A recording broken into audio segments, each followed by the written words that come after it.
Okay, well, my name is Martina Leader.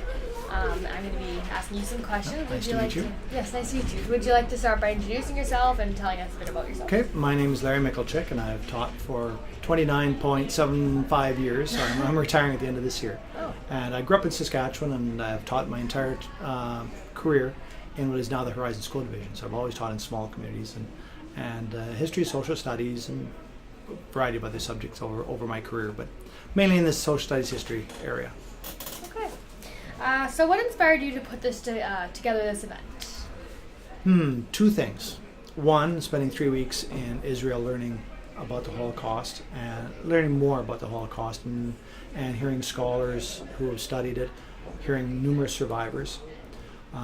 And that kind of said to me that I need to be doing something at home with my students, like was being done for me while I was in Yad Vashem. But the second thing, and the most important thing, and I always tell the same story, is speaking with a group of survivors at Yad Vashem. They're in their 80s. This was only 4 or 5 years ago that I was in Yad Vashem in Israel. And the survivor, as he was finishing up talking to us, saying, we're all pretty old, and so we're happy that you were here to hear our stories and our experiences, but now, as teachers, as educators, we give that responsibility to you to tell our stories and to teach the young people. And to me, that's very, very heavy responsibility that I feel that I've been given. So that was my main reason for wanting to put together an event like we have here today. Well, it seems like you're doing really well in fulfilling your responsibility. Well, thank you. Well, and we have a school division that has really been essential in backing that, a very critical part of that puzzle. Okay, so what can you tell me about your trip to Poland in 2015? 2015, I spent 5 days in Poland, and the culminating event was attending the 70th anniversary of the liberation of Auschwitz, Birkenau, the big camp with that big gate that we always see. And I have used the eyewitness USC resources in my classroom. They're resources of survivor testimonies that have been recorded after the movie Schindler's List. Spielberg sent out a crew to cruise around the world to videotape as many survivors as they could. And so they were the ones that sponsored us so that we could spend some time learning how to use these resources more effectively, how to use survivor testimony more effectively. And so that was a key component of our being there, is training.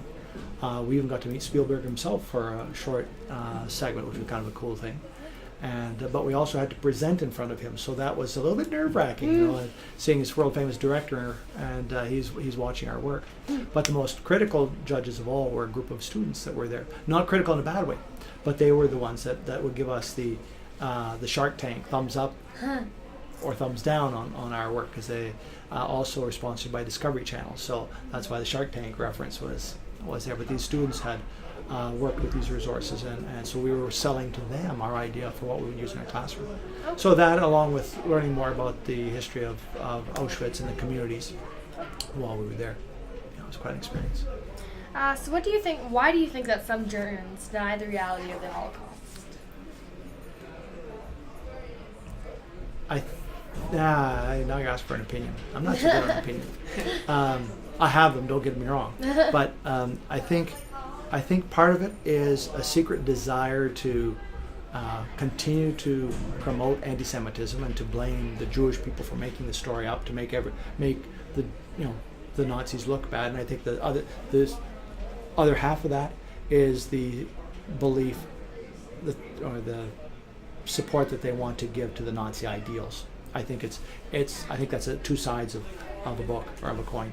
That you've got the one side is that they bought into what the Nazis were saying and what is supported, and so the other thing is the fact that all Jews are bad and conspirators, and since they didn't succeed, don't paint the Germans with that brush.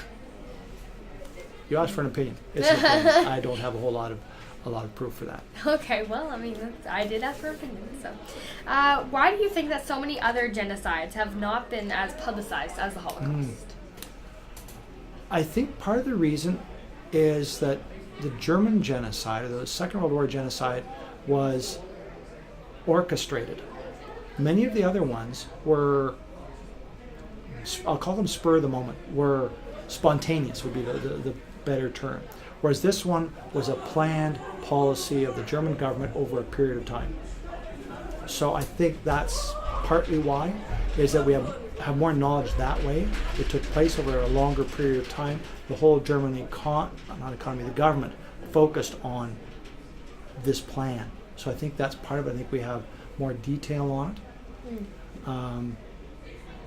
And with the Nazis and the German government being so vilified after the war, this helps. That helps us to bring that information out. Here's another reason that the Nazis were bad. Whereas, we look at Rwanda, well, it's a long-standing feud gone crazy. And it's more recent too, we don't have all the details yet.